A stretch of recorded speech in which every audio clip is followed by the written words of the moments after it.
what's your story? What's the story that you want to tell? That is what's going to be critical to everything that comes after it. Think about what our producer said earlier, right? Richard Zanuck said, it starts with that first decision. Think about the themes that you want to explore in your story. What characters will help you tell the story that you want to tell? There's a lot of different ways that this can go, right? And I just go back to, again, Norton as an antagonist. And, obviously it's really easy to love Andy and it's really easy to love Red.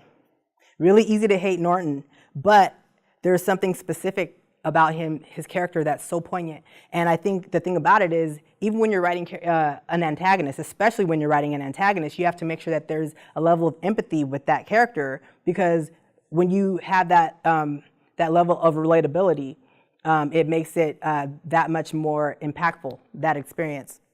With Norton, I think part of the reason it's easy for us to hate him so much is we've all been at that place where we've passed judgment on somebody, right? We've all done it because we're human, right? And I think that one of the overarching themes in Shawshank Redemption is this idea that none of us are perfect. So that whole speck in the plank thing is really apparent in this film. And Norton is a huge example of that.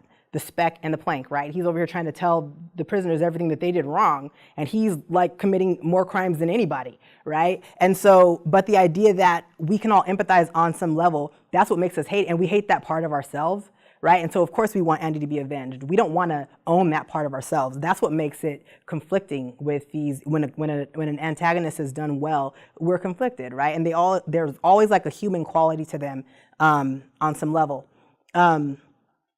Which narrative strategies would be the most effective in your story?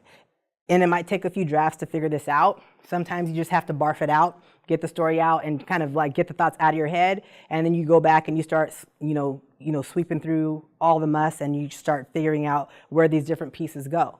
But these are all elements of the process of deciding what your story is and figuring that story out.